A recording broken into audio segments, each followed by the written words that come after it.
ungangena ntombi kaMadondo.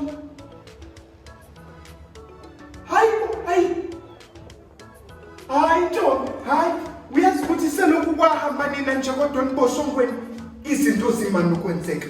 Izinto zimana ukwenzeka. Silala ngalokho, sivuke ngalokho. Silale ngalokho, sivuke ngalokho ntombazana.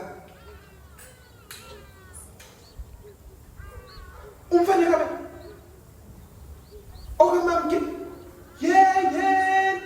yayikhulunyiwe kodwa indaba njalo yeingane zakaMkhize ukuthi zigangile kaMadondo, zigangile nje ingane zikaMamkhize.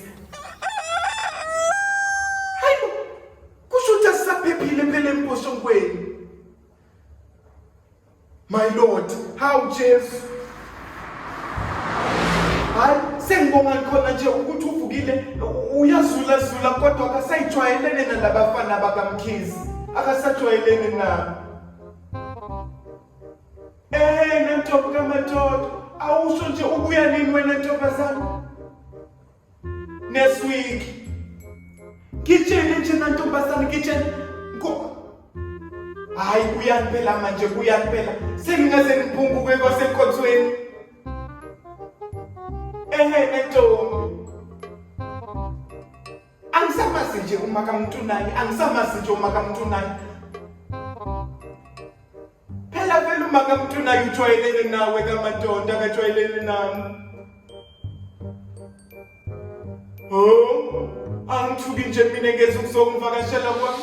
Angithuki inhlobo nje ntombazana nje ungekho nje ngiyazi kahle ukuthi uma kaMntu angeke ngize ngimbone mina la kwami. Ufika makukhona wena, ufika nawe uma kaMntu kahle la kwami. Nentombi. Hayi sizosizakala ntombazana, sizosizakala. Ngisazoke ngimbuza uvukile ukuthi konje labafana bagange kangaka abakabantu laba bafana. Mhlawumbe phela yena usiyabazi uyazazi into abanje kulabo ukuthi ziyagijigijima. Zisuka la zihlalela, zisuke la zihlalela. Kulungile ke ntombazana. Hayi aziphele sasemposhongweni, aziphele ntombi.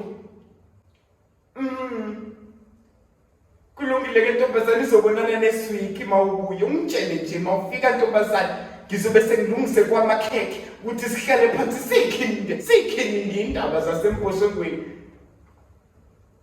My Lord, my Jesus. Hallelujah. Kulungile ke ntombazana. Ya ntombi. Hayi base baganga abafana emposhongweni. My Lord, Nkosi. Sikhona nje izwi lakho kanti silindele abafana bazoganga ngeimpahla zethu lana bahambe bentshontsha. Jesu sikelele imindeni yethu. Bonelela uNkulunkulu wethu ongcwele njengoba sesizalwa kwazi sesisele sodwa nje la. Awungitshele nje uvukile. Awuvukile. Uvukile. Usutha ngeke ake ngikhiye umnyango wakho. Ake ngikhiye nje umnyango wakho.